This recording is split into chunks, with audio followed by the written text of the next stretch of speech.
നമസ്കാരം. എല്ലാവർക്കും ഒരിക്കൽ കൂടി എൻ്റെ യൂട്യൂബ് ചാനലിലേക്ക് സ്വാഗതം.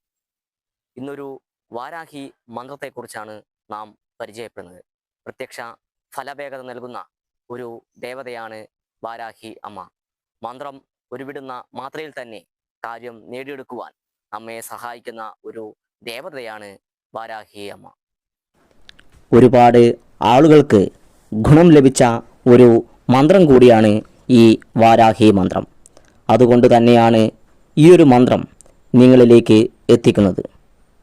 ഈ മന്ത്രം ഏതൊരു സാധാരണക്കാർക്കും ഉരുവിടുവാൻ പറ്റുന്ന ഒരു വാരാഹി മന്ത്രമാണ്. ഇനി നമുക്ക് മന്ത്രമൊന്ന് മനസ്സിലാക്കാം. നിങ്ങൾ കാണുന്ന മന്ത്രമാണ് വാരാഹി മന്ത്രം. ഓം ഹ്രീം ഉഗ്രവാരാഹി നമോ നമഃ. ഓം ഹ്രീം ഉഗ്രവാരാഹി നമോ നമഃ. ഇങ്ങനെയാണ് മന്ത്രം ഉരുവിടേണ്ടത്. ഇത് ഒരു ലളിതമായി തോന്നുമെങ്കിലും ഉഗ്ര ശക്തിയുള്ളതും വേഗത്തിൽ ഫലപ്രാപ്തി നൽകുന്നതുമായ ഒരു മന്ത്രമാണ്. ഈ മന്ത്രം പഠിച്ച് ഉറച്ചതിന് ശേഷം മാത്രം ഉരുവിടുക. രാത്രി കാലങ്ങളിലാണ് മന്ത്രം ഉരുവിടേണ്ടത്. രാത്രി 8 മണിക്ക് ശേഷവും 12 മണിക്ക് മുൻപായും മന്ത്രം ഉരുവിടാവുന്നതാണ്. 108 തവണയാണ് മന്ത്രം ഉരുവിടേണ്ടത്.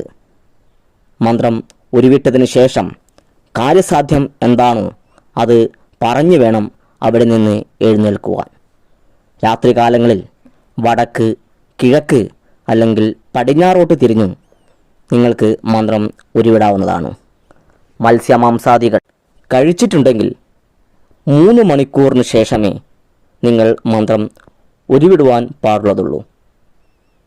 മന്ത്രം ജപിച്ചതിന് ശേഷം 3 മണിക്കൂർ കഴിഞ്ഞ് മാത്രമേ പിന്നീട് മത്സ്യമാംസാദികൾ കഴിക്കുവാനും പാടുള്ളൂ. ഇത് പ്രത്യേകം ശ്രദ്ധിക്കേണ്ടതാണ്. ഇങ്ങനെ പറയുന്നത് മന്ത്രത്തിൻ്റെ ശക്തിയും ദേവതയുടെ ചൈതന്യവും നമ്മുടെ ശരീരത്തിൽ നിലനിൽക്കാനാണ്. 100-ൽ 100% നിങ്ങൾ ആഗ്രഹിക്കുന്ന ഏത് കാര്യവും വാരാഹിയമ്മ നടത്തിത്തരുമെന്നതിൽ യാതൊരുവിധ സംശയവും വേണ്ട. അത്രയ്ക്കും ശക്തിയും ഫലപ്രാപ്തിയുമുള്ള ഒരു മന്ത്രമാണ് ഇത്. പല വീഡിയോയിലും ഞാൻ പറഞ്ഞിട്ടുണ്ട്.